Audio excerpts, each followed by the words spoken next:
हजरत उमर फरमाया करते थे, मुझे अपने रब की रहमत से उम्मीद इतनी है कि नबियों, रसूलों, पैगंबरों के बाद अगर ये ऐलान हुआ ना कि सारी दुनिया के लिए फैसला और है, एक बंदा सिर्फ जन्नत में जाएगा, तो हजरत उमर कहते हैं मुझे पक्का यकीन है रब बड़ा मेहरबान है, उमर को जन्नत देगा। ये मेरी उम्मीद है अपने मालिक से, वो बड़ा करीम है, मुझे पता है मेरे ऊपर बड़ी रहमत करता है, मुझसे मेरा मालिक बड़ा प्यार करता है। उसने कहना चल तू कमजोर है सबसे, तू तो जन्नत में जाना। फरमाया जो बगैर हिसाब के एक जन्नत में जाएगा, लगता है मेरे ऊपर करम करेगा मैं जाऊंगा। लेकिन हजरत उमर कहते हैं मुझे डर इतना लगता है, इसलिए कि जितना करीम है ना उतना बेनियाज भी है। ते बेपरवाह नाल यारी ला के पैंदे ने दुख सहने।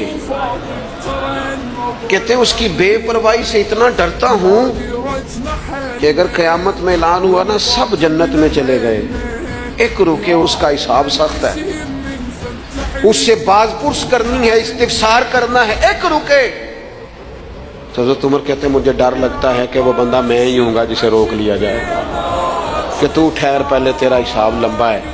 उम्मीद भी रज के और खौफ भी रज के। कुछ लोग सिर्फ खौफ का शिकार हैं, वो भी ठीक नहीं।